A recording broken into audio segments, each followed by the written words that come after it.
لە ماوەی ڕابردووایەکێک لە هونەرمەندە هەرە دیار و جانخۆشەکان خاوەنی چەندین بەرهەم و چەندین بڵین گۆرانی زۆر تایبەتە لە نێو دنیا گۆرانی موزیکی کوردی و هونەرمەندەش هونەرمەند محەممەد ڕەوف کەرکووکیە کە بڵین نوێترین ئەلبومی خۆی لەژێر ناونیشانی وەرزێکی ئاڵا بڵاو کردەوە. ئەم ئەلبومە لە شاری سلێمانی لە مەراسیمێکی زۆر تایبەتە بڵاو کرایەوە بە خۆشحاڵیەوە خۆی لە چاوپێکەوتنەکە لە نێو کورسان مەگەزین ئاماژەی بۆ کرد کەم ئەلبومە لە بەشێک لە شار و شارۆچکەکانی تر بڵاوکرێنەوە لە ئێستاە ئەم ئەلبومە بەدەست هاوادارانی کەرکووکی خۆشەویست گەیشتووە و لە مەراسیمێکی زۆر شایستەیە ئەم ئەلبومە ناسێنرا.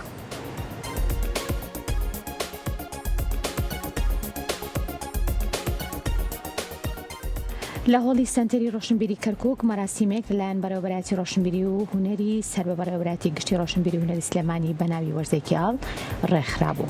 لە مەراسیمەکەدا ژمارەیەک لە پرساوانی کەرکووک و هونەرمەندانی شارەکە و شەیدایانی دەنگی هونەرمەند ئامادە بوون. هونەرمەند محەممەد ڕەوف کەرکووکی ئەلبومە نوێیەکەی بڵاو کردەوە.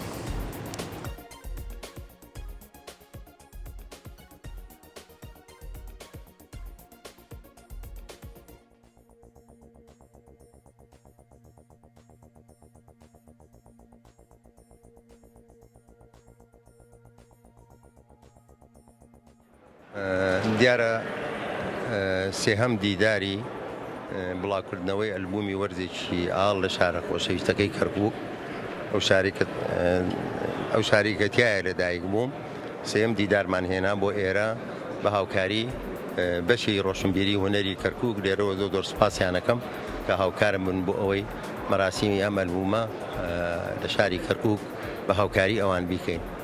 دیارە ئەلبومی وەرزێکی ئاڵ 10 تراک گۆرانی لە خۆی کردووە، 7 گۆرانی نوێی تایە و 3 گۆرانی پێشتر وتراوە.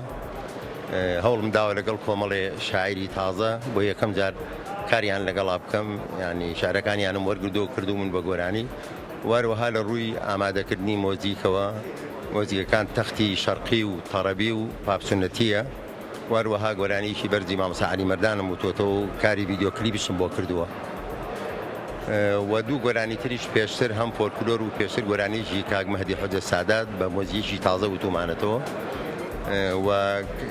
و مۆسیقەکان 6 مۆسیقایی لەلایەن هونەرمەندی هاوڕێم کاک خەلیل عەبدوڵڵاوە کراوە و مۆزیکیان لەلایەن کاک بڵند، مۆزیکێک لەلایەن کاک ئارام سەردار و مۆزیکی تر لەلایەن کاک ئەیمەن حوسێن و هەروەها ئاوازێک و مۆزیکێکی مامۆستای بەڕێزم مامۆستا چالاک سیدیقم وتووە. هیوادارم ئەم کاری کە ئەنجاممان داوە لەگەڵ ژەنیارانی خۆشەویست کە هەمویان ماندوو بوونە لەگەڵ منە و هاوکارم بوونە، کارێکی باشمان کرد بێ بۆ خزمەتی هونەری ڕەسەنی کوردی.